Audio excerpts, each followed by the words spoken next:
2018년 2월 한국에는 엄청난 빅 이벤트가 있었죠. 네, 바로 평창 올림픽입니다. 아직도 여자 컬링 국가대표팀이 영미를 외치던 모습이 생생한데요. 각국에서 그야말로 수많은 선수들이 참여하는 만큼 그 뒷무대에선 우리가 상상도 할 수 없는 일이 벌어진답니다. 맥도날드 뷔페를 거덜내는 선수들부터 신체 건강한 남녀가 모여서 일어나는 광란의 파티까지 올림픽 선수들의 은밀한 뒷얘기 지금 시작합니다. 첫째, 맥도날드 광팬. 올림픽 출전 선수들은 한순간의 경기를 위해 모든 걸 절제합니다. 새벽부터 일어나 꾸준히 운동하는 건 기본이고 당연히 맛있는 음식도 마음껏 못 먹죠. 하지만 올림픽에서는 그런 규율 따윈 존재하지 않습니다. 문제는 하필이면 맥도날드가 공식 올림픽 스폰서란 거죠. 올림픽 선수촌 안에는 아예 선수들을 위한 무료 맥도날드 뷔페가 존재하는데요. 당연히 이 뷔페가 선수들에게 너무 인기가 많아져서 맥도날드 직원들이 말 그대로 쉬지도 못하고 주문을 받아야 하는 사태가 벌어졌다고 합니다. 결국 맥도날드는 한 번 주문할 때 메뉴를 인당 20개까지만 시킬 수 있도록 바꿨다고 하네요. 우사인 볼트가 2008년 베이징 올림픽에서 경기 10일 동안 맥너겟만 1000개를 먹었다고 하니 맥도날드의 심정도 이해가 가긴 합니다. 둘째, 몸매는 멋졌지만 올림픽 숙소에서는 콘돔스 외에도 선수들을 대상으로 무료로 제공되는 게 많습니다. 그 중에 하나가 바로 치아 관리인데요. 국제올림픽협회의 치아 관리 감독인 폴 피신리는 이렇게 말한 적이 있죠. 올림픽 선수들은 그리스 조각 같은 몸을 가졌지만 입 안만큼은 완전 쓰레기장이죠. 꼭 운동하다가 벽에 부딪혀 이가 나가기 때문만은 아닙니다. 격렬한 훈련과 설탕이 가득한 스포츠 드링크들도 치아에 악영향을 미치고 마우스 가드나 운동으로 인한 탈수 증상도 치아 건강에 전혀 좋을 게 없기 때문이죠. 심지어 선수들은 평범한 직업도 아니기 때문에 치아 보험을 들기도 힘들고요. 치아 문제가 너무 심해서 선수들이 경기에 기권해야 하는 일이 벌어지지 않도록 올림픽 경기장에는 늘 많은 치과 의사들이 대기하고 있답니다. 어떤 선수들은 밤중에 올림픽 치과를 찾아가서 치료를 받기도 한다네요. 셋째, 올림픽 우울증. 올림픽을 위한 여정은 길고도 격렬합니다. 올림픽은 선수의 평생, 그리고 나아가 역사에 남을 순간이니까요.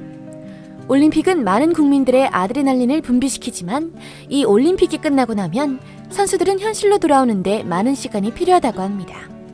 이를테면 박태환 선수의 라이벌이었던 마이클 펠프스는 베이징에서 기록적인 8개의 금메달을 땄지만 이후 크게 무너졌죠. 그는 2012년 런던 올림픽에서 훈련을 거의 하지 않았다고 말하기도 했고 2014년에는 약물 복용으로 걸리고 말았는데요. 사실 이런 선수가 펠프스 한 명만 있는 건 아닙니다. 선수들이 올림픽 후에 큰 우울증에 빠지는 건 전혀 새로운 일이 아니거든요. 너무나 많은 운동선수들이 스포츠에 모든 걸 걸기 때문에 스포츠 외의 다른 것에서는 가치를 찾지 못한다고 합니다. 넷째, 돈 먹는 하마. 혹시 올림픽 직관하신 분 계신가요? 저는 평창 올림픽이 너무 가고 싶었는데 생각보다 입장권이 비싸더라고요. 그런데 입장권이 이렇게 비싼 데는 다 이유가 있다고 합니다. 올림픽 역시 다른 많은 국제 행사들처럼 돈 먹는 하마이기 때문이죠. 1960년 이후로 개최된 올림픽들은 예상보다 훨씬 더 많은 비용을 지출해왔고 올림픽으로 인해 사실 이익을 본 경우도 별로 없다는데요.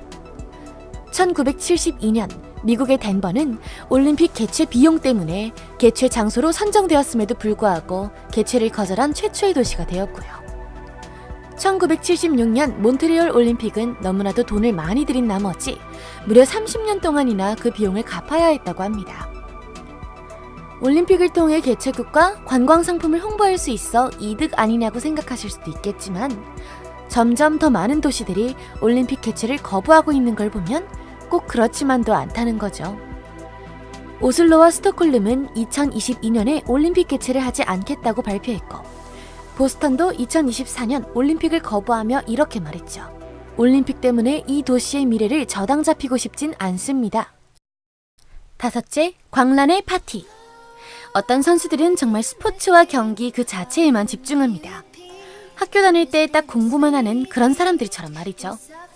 하지만 어떤 선수들은 올림픽이 열리는 2주간 넘치는 파워를 아주 알차게 쓰기도 합니다. 생각해보세요. 올림픽 선수라면 당연히 몸매가 좋고 건강한 편입니다. 그것도 그냥 좋은 정도도 아니고 탄탄한 근육질의 섹시한 몸이겠죠. 그런 사람들만 모아놨으니 당연히 무슨 일이 벌어지겠어요? 게다가 넘치는 게 시간인데요. CNN에 따르면 평창 올림픽은 역대 가장 섹시한 올림픽이라고 합니다. 소치 올림픽 때에 비하면 선수들이 100명 더 참가할 뿐인데 예전보다 1만 개 더 많은 11만 개의 콘돔이 지급되었거든요. 1인당 약 40개의 콘돔이 주어졌다고 하니 대충 한 열흘 정도의 시간이 있다 치면 하루에 4개씩은 써야겠네요. 여섯째, 취중 인터뷰. 바로 최근에 한 영화배우가 술이 채 끼지 않은 상태로 인터뷰를 하러 나타난 게 밝혀져 논란이 되었죠. 그런데 세계인의 축제인 올림픽에서도 이런 사태가 종종 벌어진다고 합니다. 호프 솔로는 미국 여성 축구팀의 간판 스타였는데요. 그녀는 2008년 금메달을 딴 뒤에 동료들과 함께 축하 파티를 열었습니다. 기분 좋은 날 한잔하는 게 당연히 잘못된 건 아니지만 문제는 다음날 아침에 TV 인터뷰가 있었던 점입니다. 팀원들은 밤새 뛰어놀다가 잠도 자지 못한 채로 옷만 갈아입고 TV에 나왔고요. 솔로는 결국 올림픽을 월드컵으로 잘못 말하는 대참사를 저지르고 맙니다. 몇몇 코치들이 경기 전에 선수들의 알코올 섭취를 금하기는 하지만 당연히 폐막식이 다가올수록 그리고 이미 볼장 다 본 선수들이라면 컨트롤하기가 어려운 게 현실입니다. 일곱째, 올림픽에 동물 데리고 참가. 사실 우리 관객들이 집중하는 건 올림픽 경기 자체입니다. 올림픽이 시작하기 전 선수들이 어떻게 올림픽에 진출하게 되었는지는 솔직히 광팬이 아닌 이상 잘 모르죠. 하지만 선수들은 매일매일 올림픽 진출을 위해 애쓰고 있고 때로는 진출 과정이 더 험난하기도 합니다. 그리고 여기에서 오는 정신적인 압박감도 엄청나죠. 그래서 어떤 선수들은 자신들이 정신적으로 의지할 수 있는 반려동물들을 데리고 나기도 합니다. 2018 평창 올림픽에서 스키 여제였던 린지 보는 어디든지 자신의 강아지 친구들과 함께 다녔습니다. 특히 3마리 중 가장 작은 댕댕이 루시는 린지가 어딜 가든 함께였죠. 2016년 리오에서는 미국 수영협회가 선수들을 위해 30마리 치료견을 데려가기도 했고요. 효과가 실제로 나쁘지 않아서 앞으로도 치료견 동반을 고민 중이라고 합니다. 여덟째, 돈도 재능이다.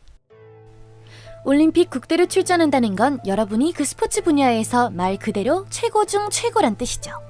하지만 진짜 최고가 되기 위해선 현실적으로 돈이 필요한 세상입니다. 루지의 경우에는 훈련 비용도 장난이 아닌데요. 기본 썰매만 500만 원에 1년에 들어가는 돈을 다 합하면 자그마치 1억 원은 된다고 합니다. 그리고 우리가 잘 알고 있는 연하님의 스포츠, 가장 비싼 스포츠 중 하나가 바로 이 피겨스케이팅이라고 합니다. 코치는 1시간에 12만 원이나 하고 또 이런 코치를 대동하고서 하루에 몇 시간씩 주 6일을 훈련하죠. 대학생 거에는 명함도 못 내미는 몸값입니다. 이외에 의복이나 다른 비용들까지 합쳐보면 1년에 약 5천만 원은 최소 기본으로 든다고 합니다. 최소요. 당연히 이건 기본 비용입니다. 최고의 선수가 되기 위해서는 몸값 높은 코치의 코치진과 훈련장이 필요할 테니까요. 정말 재능만 있으면 안 되는 세상이란 생각이 들죠. 실제로 많은 선수들이 실력은 최고임에도 불구하고 올림픽에 갈 돈이 없어서 출전을 포기하기도 한답니다. 인도의 루지 선수 쉴바 케샤반이 바로 그런 선수입니다. 오랜 세월 루지에 자신을 바쳤던 케샤반에게 남은 건 파트타임 코치와 레스토랑 직원일 뿐이었죠. 인도 정부가 그에게 지원을 별로 많이 해주지 않았거든요. 하마터면 2018년 올림픽에 가는 비행기표조차 사지 못할 뻔했다는 이야기도 있습니다. 국대가 비행기표가 없어서 올림픽을 못 간다니. 자, 어떠셨나요? TV로만 봤을 때는 괴물 같아 보였던 운동선수들도 이렇게 뒷이야기를 듣고 보니 사람이구나 싶기도 하죠. 물론 그 뒤에는 또 우리가 모르는 피땀 눈물이 있겠지만요. 어쨌든 앞으로 응원이라도 열심히 해야겠어요. 2020 도쿄올림픽에 출전할 국대분들 모두 파이팅입니다.